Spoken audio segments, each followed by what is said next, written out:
بیان کرنے کے لیے. اس لیے آج ہمیں یہ کانفیڈنس ہے کہ ہم فارورڈ گائیڈنس دیں جس طرح کافی سارے اور سینٹرل بینک بھی فارورڈ گائیڈنس دیتے ہیں. تو اسی لیے مانیٹری پالیسی کمیٹی نے یہ اشارہ کیا ہے کہ مستقبل قریب میں جو شرح سود ہے وہ اس کو اسی لیول پہ دیکھ رہے ہیں جو آج ہے. اب یہ کیا وجہ ہے کیوں یہ ہماری اسیسمنٹ ہوئی کہ ہم اب اس کانفیڈنس سے کہہ سکتے ہیں کہ ہماری جو معاشی حالات ہے پہلے سے اب اتنی بہتر ہو چکی ہے کہ ہم یہ فارورڈ گائیڈنس دیں. اس کی 2-3 وجوہات ہیں اور یہ کہانی شروع ہوتی ہے جب آپ دیکھ رہے ہوں گے کہ ایک وقت ایسا تھا کہ ایکسٹرنل ڈیفیسٹ کی وجہ سے کرنٹ اکاؤنٹ ڈیفیسٹ کی وجہ سے نہ صرف جو ہے ایکسچینج ریٹ وہ ڈپریشیٹ ہو رہا تھا گر رہا تھا بلکہ جو ایک کرنٹ اکاؤنٹ ڈیفیسٹ تھا اس کی وجہ سے ریزروز بھی گر رہے تھے. اور آپ جانتے ہیں کہ یہ کرنٹ اکاؤنٹ ڈیفیسٹ جو ہے ایک زمانے میں سالانہ $19 بلین کا ڈیفیسٹ تھا. آج وہ جو کرنٹ اکاؤنٹ ڈیفیسٹ ہے وہ اس فسکل ایئر میں اب تک سرپلس میں. تو یہ جو ایک اتنی بڑی چینج آئی کرنٹ اکاؤنٹ ڈیفیسٹ میں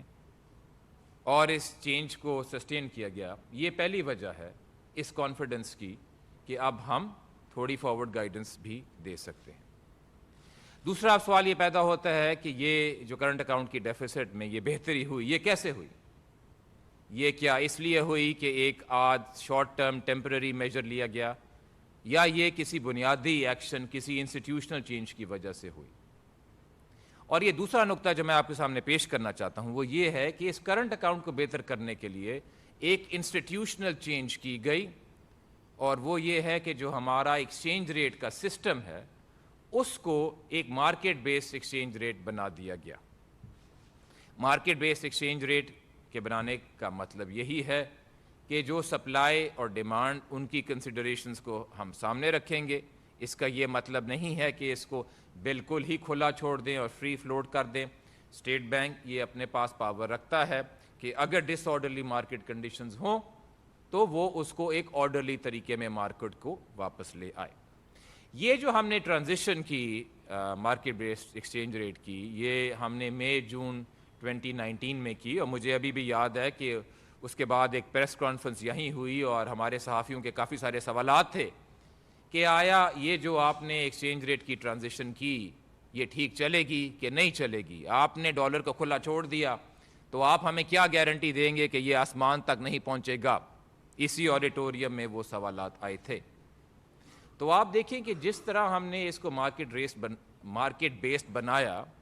اور تب یہ ایکسچینج ریٹ تقریباً 162 163 پہ تھا اور اس کو چھوڑا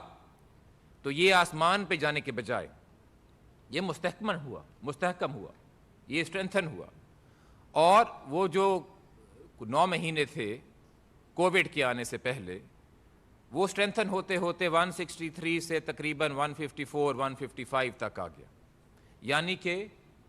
جو کرنٹ اکاؤنٹ ڈیفیسٹ جو امپروو ہوا وہ ایک اچھی وجہ سے ہوا کہ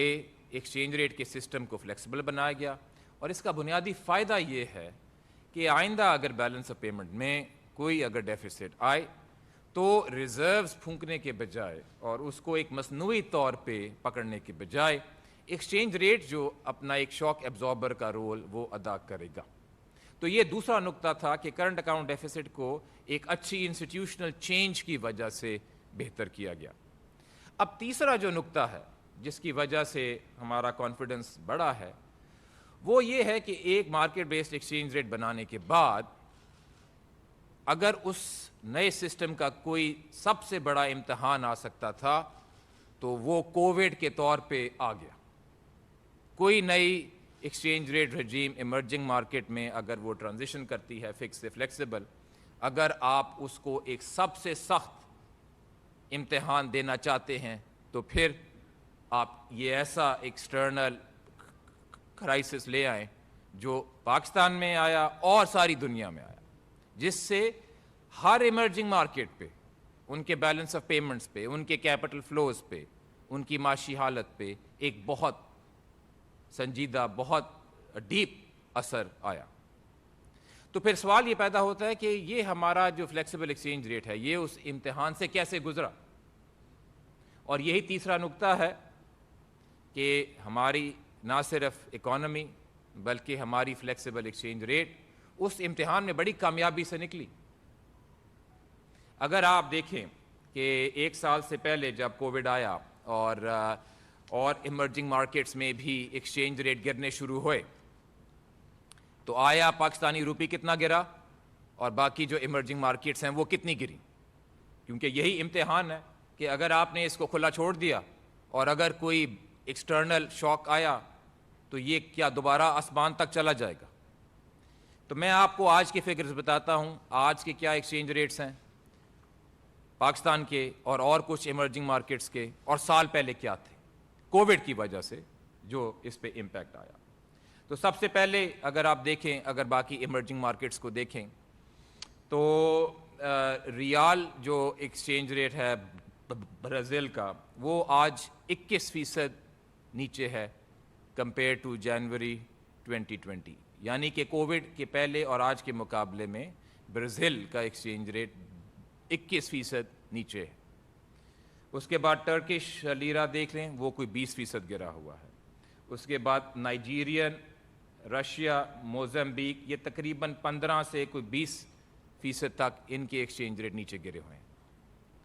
پاکستانی روپی کا کیا بنتا ہے کمپیریزن؟ کووڈ کے پہلے کے مقابلے میں آج ہمارا ایکسچینج ریٹ 3.8% کمزور ہے کمپیئر ٹو ادر کنٹریز۔ تو کہنے کی مراد یہ ہے کہ اگر ہم دیکھیں کہ پاکستان کا ایکسچینج ریٹ کا جو امتحان آیا،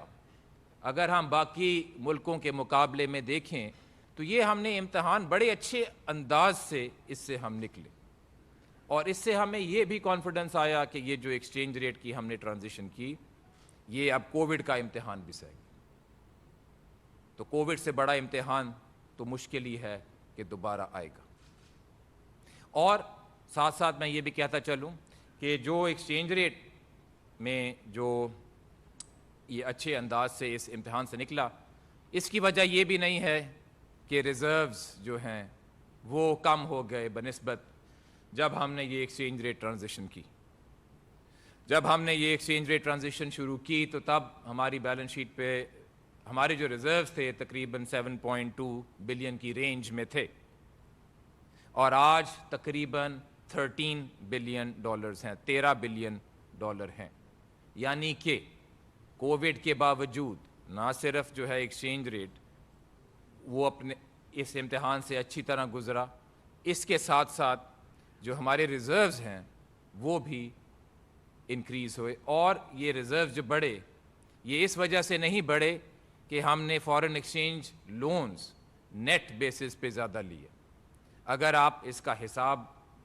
لگائیں، اور یہ ہم نے اپنی پریزنٹیشنز میں بھی اس کا بریک ڈاؤن دیا ہوا ہے کہ جب حکومت کوئی فارن لون لیتی ہے تو اس کی پروسیڈز ہمارے ریزروز میں جمع ہوتی، اور جب پچھلے لیے ہوئے قرضوں پہ انٹرسٹ اور ری پیمنٹ کرنی ہوتی ہے تو وہ بھی ہمارے ریزرو سے ہوتا ہے۔ تو اگر آپ ان دونوں کی نیٹ کنٹریبیوشن دیکھیں، ظاہر ہے ریزروز اگر آپ کہیں گے کہ فارن بوروئنگ کی وجہ سے بڑھے ہیں تو اسی وجہ سے بڑھ سکتے ہیں کہ اگر آپ نے جو نئے قرضے لیے وہ پرانے قرضوں کو ریٹائر کرنے سے بھی زیادہ تھے، یہ ایسا قطعاً نہیں ہوا۔ فارن بوروئنگ کی نیٹ کنٹریبیوشن 0 تھی یا نیگیٹو تھی، یعنی کہ کہنے کی مراد یہ ہے کہ یہ جو ریزرو میں انکریز آئی نہ صرف ٹوٹل ریزروز میں آئی بلکہ نیٹ انٹرنیشنل ریزروز میں بھی یہ انکریز آئی۔ تو میں سمرائز کرنے کے لیے یہ کہنا چاہوں گا کہ یہ 2-3 چیزیں جو میں نے آپ کے سامنے پیش کی، مانیٹری پالیسی کمیٹی کا آج یہ فیصلہ کہ انٹرسٹ ریٹس برقرار رہیں گے، نمبر 2 کہ مانیٹری پالیسی کمیٹی نے فارورڈ گائیڈنس بھی دی کہ جو مستقبل قریب میں مانیٹری پالیسی کمیٹی یہی دیکھ رہی ہے کہ انٹرسٹ ریٹس برقرار رہیں گے، اور آگے اگر جا کے جب اس میں کوئی چینج آئے گی تو وہ اس طرح نہیں آئے گی کہ جس طرح پہلے ایک دم سے یا بہت زیادہ انٹرسٹ ریٹ میں چینج آتی تھی، لیکن ایک آرڈرلی انداز میں وہ چینج آئے گی، اور اس میں جو ایگزیکٹ لینگویج ہے وہ مانیٹری پالیسی کی اسٹیٹمنٹ میں بھی ہے، کہ یہاں پہ یہ لکھا ہوا ہے کہ monetary policy committee considered it appropriate to provide some forward guidance on monetary policy to facilitate policy predictability and decision making by economic agents. In the absence of unforeseen developments, the MPC expects monetary policy settings to remain unchanged in the near term.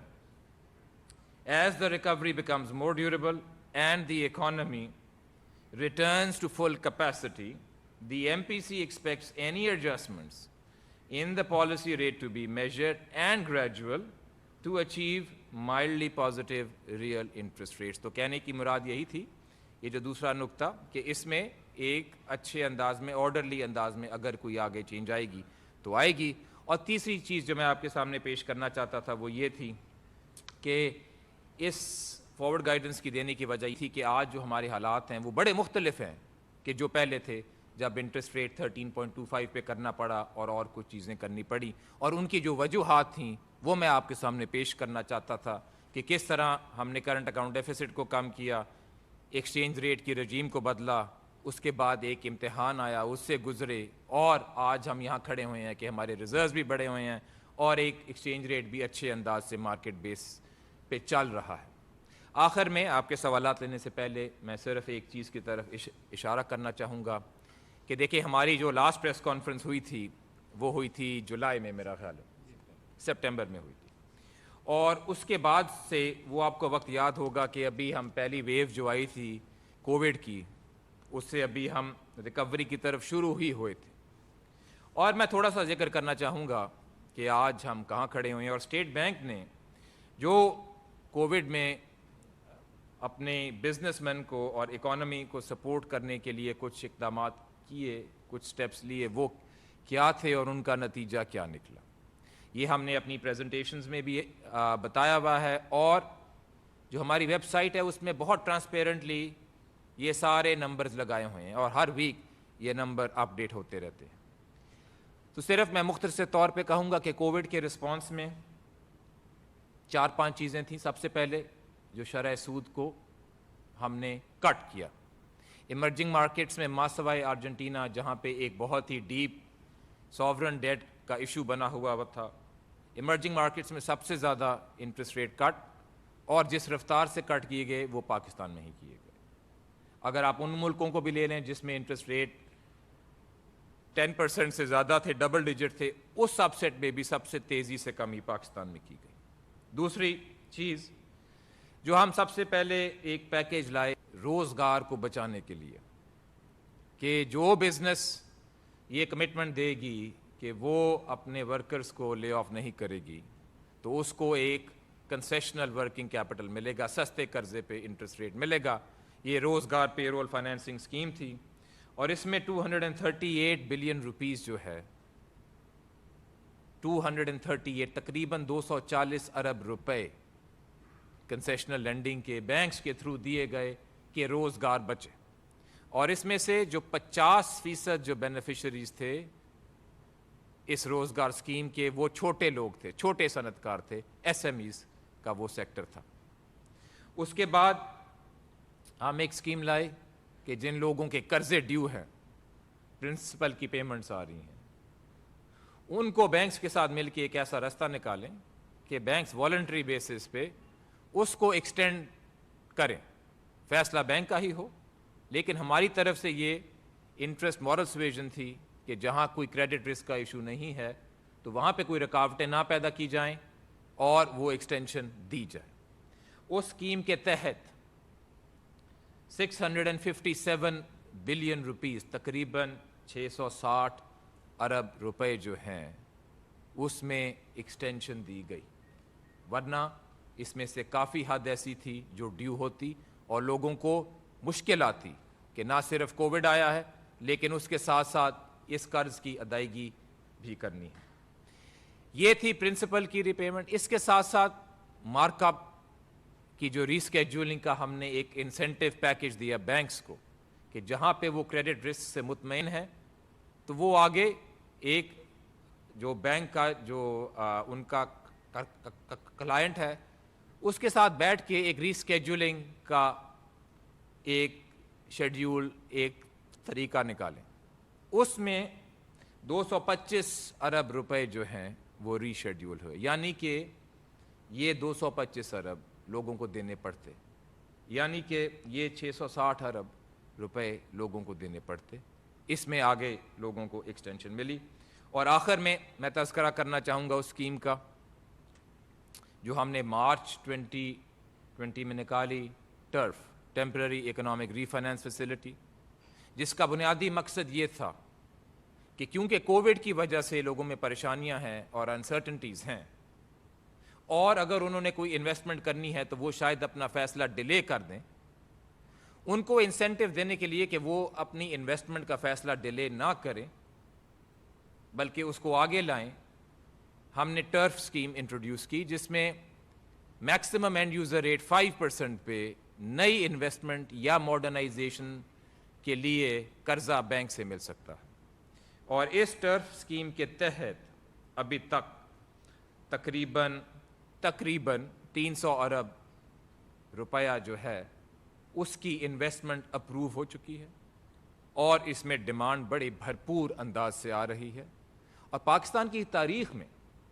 ایک بہت عرصے بعد جب D industrialisation ہوتی رہی, اب ایک ایسی صورتحال پیدا ہو رہی ہے کہ انڈسٹریلائزیشن کی طرف کہانی چلنی شروع ہو رہی ہے. تو آخر میں آپ کو وہ جو اسٹیٹ بینک نے میجرز لیے ہماری معیشت کو سپورٹ دینے کے لیے اس سخت وقت میں, ان کی تھوڑی سی آپ کو سمری پیش کرنا چاہتا تھا. اب عابد صاحب اگر کوئی صحافیوں کے سوال ہوں تو وی کین ٹیک دم. کراچی سے مناظر ہم آپ کو دکھا رہے ہیں. گورنر اسٹیٹ بینک رضا باقر مانیٹری پالیسی کا اعلان کر رہے ہیں. آپ کو بتائیں کہ مانیٹری پالیسی کمیٹی کا انٹرسٹ ریٹ 7% پر برقرار رکھنے کا فیصلہ سامنے آیا ہے. عارضی طور پر جو انٹرسٹ ریٹ ہے اس میں تبدیلی ہو سکتی ہے. بتایا گیا ہے گورنر اسٹیٹ بینک رضا باقر کی جانب سے کہ پہلے کے مقابلے میں حالات بہت بہتر ہو رہے ہیں. انٹرسٹ ریٹ شرح سود اس کو برقرار رکھا گیا ہے